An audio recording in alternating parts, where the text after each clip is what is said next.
Hello students எல்லாரும் எப்படி இருக்கீங்க? இன்னைக்கு நம்ம வீடியோல என்ன டாபிக் பார்க்க போறோம்னா, சமச்சீர் கிளாஸ் 9ல ஹீட்ன்ற டாபிக் பார்க்க போறோம். So what is heat? So ஹீட்னா என்னன்றத பார்க்கறதுக்கு முன்னாடி உங்க எல்லார்ட்டயும் நான் ஒரு கொஸ்டின் கேட்கறேன். இப்போ உங்கள சுத்தி இருக்க எந்த திங்ஸ்னாலும் இருக்கட்டும். எல்லா திங்ஸுமே ஒண்ணு சாலிடா இருக்கலாம், இல்ல லிக்விடா இருக்கட்டும், இல்ல கேஸா இருக்கட்டும். எல்லா திங்ஸ் எப்படி மேட் ஆயிருக்கு? ஸோ எல்லா திங்ஸும் பார்த்தீங்கன்னா, சின்ன சின்ன டைனி பார்ட்டிகிள்ஸால தான் உருவாகியிருக்கு. அது பேரு தான் மாலிக்யூல்ஸ். ஓகேவா? இப்போ இந்த மாலிக்யூல்ஸ் பார்த்தீங்கன்னா, சாலிட் எடுத்துக்க இப்போ சாலிட்னா உதாரணத்துக்கு உங்க புக் எடுத்துக்கலாம். ஸோ இப்போ புக்ல பார்த்தீங்கன்னா, அந்த சாலிட் வந்து ரொம்ப நெருக்கமா இருக்கும் அந்த மாலிக்யூல்ஸ் வந்து சாலிட்ல. லிக்விடுக்கு வந்து உங்க வாட்டர் பாட்டிலுக்கு தண்ணி எடுத்துக்கலாம். ஓகேவா? ஸோ அந்த லிக்விட்ல வந்து மாலிக்யூல்ஸ் பார்த்தீங்கன்னா, சாலிட கம்பேர் பண்றப்ப கொஞ்சம் தள்ளி தள்ளி இருக்கும். கொஞ்சம் பரவலா இருக்கும். அண்ட் வந்து கேஸ் வந்து நம்மள சுத்தி இருக்க கேஸஸ் எந்த கேஸ்னாலும் எடுத்துக்கலாம். ஸோ கேஸஸ் வந்து லிக்விட கம்பேர் பண்றப்ப கேஸ்ல இருக்க மாலிக்யூல்ஸ் வந்து ரொம்பவே பரவலா இருக்கும். ஓகேவா? ஸோ இந்த மாரி எந்த திங்ஸா இருந்தாலும் சாலிடா இருக்கட்டும், லிக்விடா இருக்கட்டும், கேஸா இருக்கட்டும், எல்லாமே மாலிக்யூல்ஸால தான் உருவாக்கப்பட்டிருக்கு. இப்போ எந்த திங்ஸா இருக்கட்டும், சாலிடா இருக்கட்டும், லிக்விடா இருக்கட்டும், கேஸா இருக்கட்டும், எந்த திங்ஸ்லனாலுமே மாலிக்யூல்ஸ் வந்து நெவர் ரெஸ்ட். மாலிக்யூல்ஸ் வந்து மூவ்மெண்ட் ஆகிக்கிட்டே தான் இருக்கும். அதாவது சின்னதா வைப்ரேட் ஆயிட்டே தான் இருக்கும். அந்த மாரி மூவ்மெண்ட் ஆஃப் மாலிக்யூல்ஸ் இருக்கப்போ, அந்த இடத்துல கைனடிக் எனர்ஜி ப்ரொடியூஸ் ஆகும். அட் த சேம் டைம் அந்த மாலிக்யூல்ஸ் வந்து சேம் எந்த ஒரு திங்ஸா இருந்தாலும், சாலிடா இருந்தாலும், லிக்விடா இருந்தாலும், கேஸா இருந்தாலும், ஒண்ணோட ஒண்ணு pull or attract each other. So அப்ப அந்த இடத்துல வந்து என்ன எனர்ஜி ப்ரொடியூஸ் ஆகும்னா, பொட்டன்ஷியல் எனர்ஜி ப்ரொடியூஸா இருக்கும். ஸோ அப்ப வந்துட்டு எந்த ஒரு திங்ஸா இருந்தாலும் it's sum of kinetic energy and potential energy இருக்கிறதுக்கு பேரு தான் வந்து இன்டர்னல் எனர்ஜி. ஓகேவா? இந்த இன்டர்னல் எனர்ஜி வந்து சாலிடா இருக்கட்டும், லிக்விடா இருக்கட்டும், கேஸா இருக்கட்டும், இந்த சப்ஸ்டன்ஸ்லேருந்து எப்போ வெளியில வருதோ, அப்ப எனர்ஜி ப்ரொடியூஸ் ஆகும். அந்த எனர்ஜி தான் வந்து ஹீட் எனர்ஜி. இந்த ஹீட் எனர்ஜி வந்து ஹாட் பாடியில அதிகமாகவும் கோல்ட் பாடியில கம்மியாகவும் இருக்கும். அட் த சேம் டைம் இந்த ஹீட் எனர்ஜி வந்து ஹாட் சப்ஸ்டன்ஸ்ல இருந்து கோல்ட் சப்ஸ்டன்ஸ்க்கு ட்ரான்ஸ்ஃபர் ஆகும். ஃபார் எக்ஸாம்பிள் இப்போ சூடா காஃபி எடுக்கிறீங்க. அது அப்படியே டேபிள்ல வச்சிருக்கீங்க. கொஞ்ச நேரம் கழிச்சு ஆறிருது. ஸோ எப்படி ஆறுது? ஃபர்ஸ்ட்டு சூடா காஃபி எடுக்கிறப்ப அதில ஹீட் எனர்ஜி அதிகமா இருக்கும். சரவுண்டிங்ல இருக்க ஹீட் எனர்ஜி வந்து கம்மியா இருக்கும். அப்போ இந்த ஹீட் எனர்ஜி வந்து காஃபில இருந்து சரவுண்டிங்க்கு ட்ரான்ஸ்ஃபர் ஆயிருது. ஸோ அதனால தான் காஃபி வந்து ஆறி போயிருது. நம்ம ஹீட்னா என்ன பார்த்தோம்? ஹீட்னா வந்து எனர்ஜி ஃபார்ம் ஆகுது. த ஃபார்ம் ஆஃப் எனர்ஜி தான் ஹீட். அதாவது the kinetic energy and potential energy இது ரெண்டும் சேர்ந்து தான் இன்டர்னல் எனர்ஜி. அதாவது the sum of kinetic energy and potential energy which is equal to internal energy. அந்த இன்டர்னல் எனர்ஜி வந்து ஒரு சப்ஸ்டன்ஸ்லேருந்து வெளியில் வரப்போ தான் நமக்கு ஹீட் எனர்ஜி ப்ரொடியூஸ் ஆகுதுன்னு பார்த்தோம். அந்த ஹீட் எனர்ஜி தான் வந்துட்டு ஹீட். இப்போ அந்த ஹீட் வந்து நம்ம எந்த சப்ஸ்டன்ஸ்லனாலும் நம்ம கொடுக்குறப்போ அங்கே நிறைய சேஞ்சஸ் இருக்கும். ஸோ அதுதான் வந்துட்டு நம்ம எஃபெக்ட் ஆஃப் ஹீட். அந்த சேஞ்சஸ் தான் எஃபெக்ட் ஆஃப் ஹீட்னு சொல்கிறோம். என்னென்ன எஃபெக்ட் இருக்குன்னு பார்த்தீங்கன்னா, expansion, change in state, change in temperature and chemical change. இப்போ இதெல்லாம் ஒன் பை ஒன்னா கிளியரா வித் எக்ஸாம்பிளோட உங்களுக்கு நான் ரொம்ப சூப்பராக இன்ட்ரெஸ்டிங்காக நான் சொல்லித்தர போகிறேன். வீடியோ ஸ்கிப் பண்ணாமல் பாருங்கள்.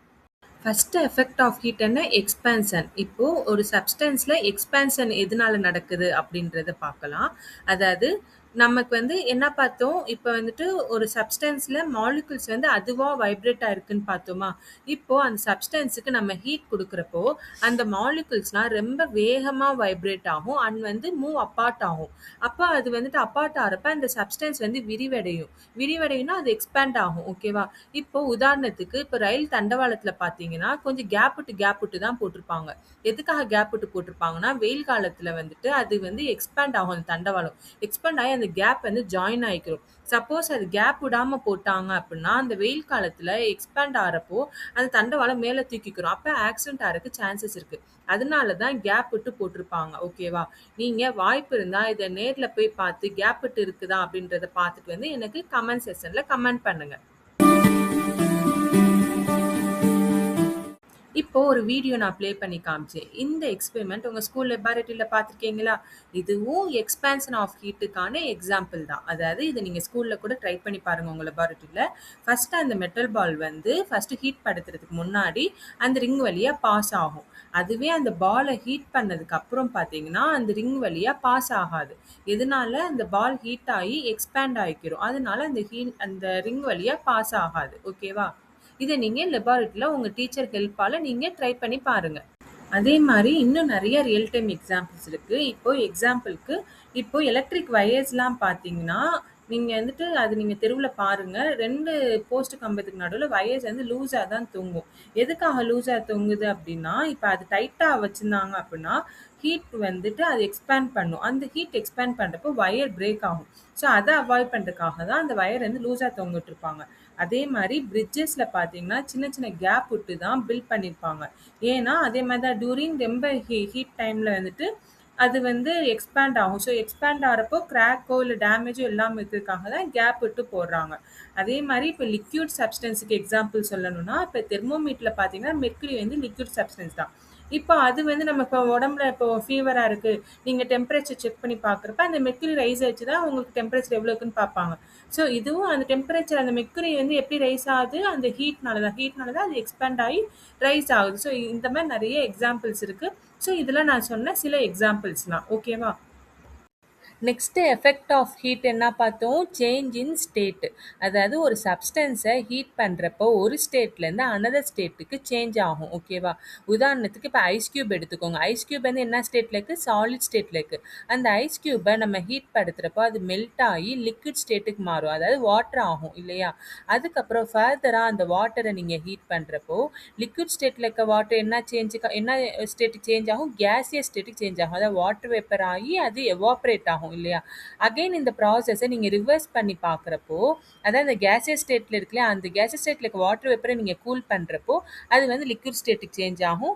அகைன் வந்து அந்த லிக்விட் ஸ்டேட்டில் இருக்க நம்ம கூல் பண்ணுறப்போ அது வந்து ஐஸ் கியூபாக ஃபார்ம் ஆகும். ஓகேவா? ஸோ இதுதான் வந்துட்டு சேஞ்ச் இன் ஸ்டேட்டுக்கான எக்ஸாம்பிள். ஓகே.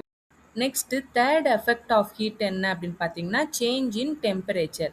இப்போ ஒரு சப்ஸ்டன்ஸை ஹீட் பண்ணுறப்போ என்ன ஆகும்னு பார்த்தோம்? மாலிகுல்ஸ்லாம் ரொம்ப ஃபாஸ்ட்டாக வைப்ரேட் ஆகும்னு பார்த்தோம். அப்போ வைப்ரேட் ஆகிறப்போ எக்ஸ்பேண்ட் ஆகும்னு பார்த்தோம் இல்லையா?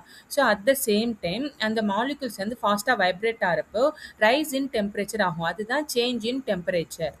இப்போ இதுக்கான ஒரு எக்ஸ்பெரிமெண்ட்டை உங்க லேப்ல நீங்க செஞ்சு பார்க்கலாம். இப்போ பீக்கர்ல வந்து வாட்டர் எடுத்துக்கோங்க. வாட்டர் எடுத்துட்டு லெபார்டரி தெர்மோமீட்டர் வச்சு அந்த வாட்டரோட டெம்பரேச்சர் நோட் பண்ணுங்க. ஓகேவா?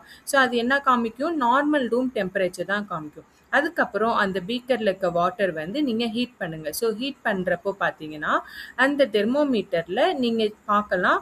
அதாவது டெம்பரேச்சர் ரைஸ் ஆகும். ஓகேவா? ஸோ இந்த சேஞ்ச் தான் வந்துட்டு சேஞ்ச் இன் டெம்பரேச்சர். ஹீட் படுத்துறனால இந்த வாட்டரோட டெம்பரேச்சர் ரைஸ் ஆகுது.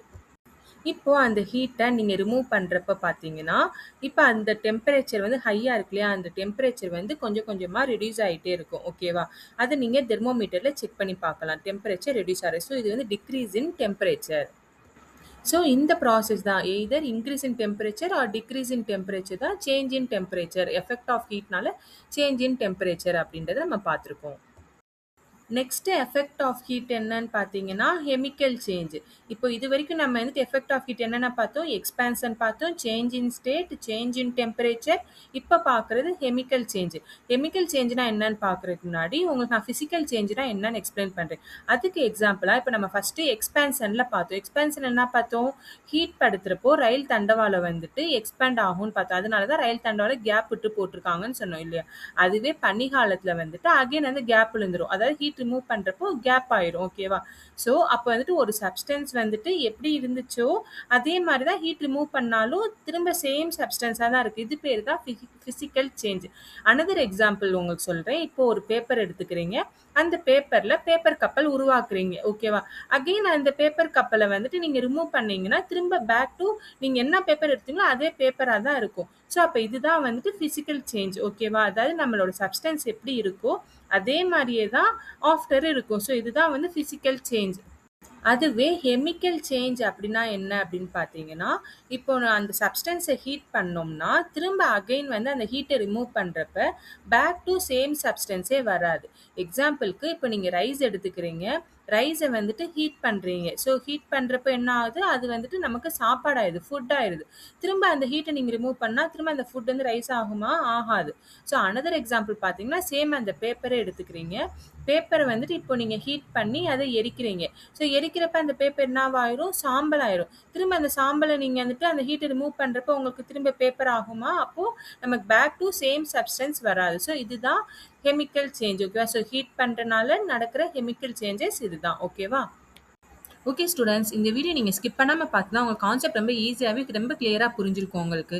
இதோட கன்டினியூஷன் நம்ம நெக்ஸ்ட் வீடியோல பார்க்கலாம். Thank you. பை.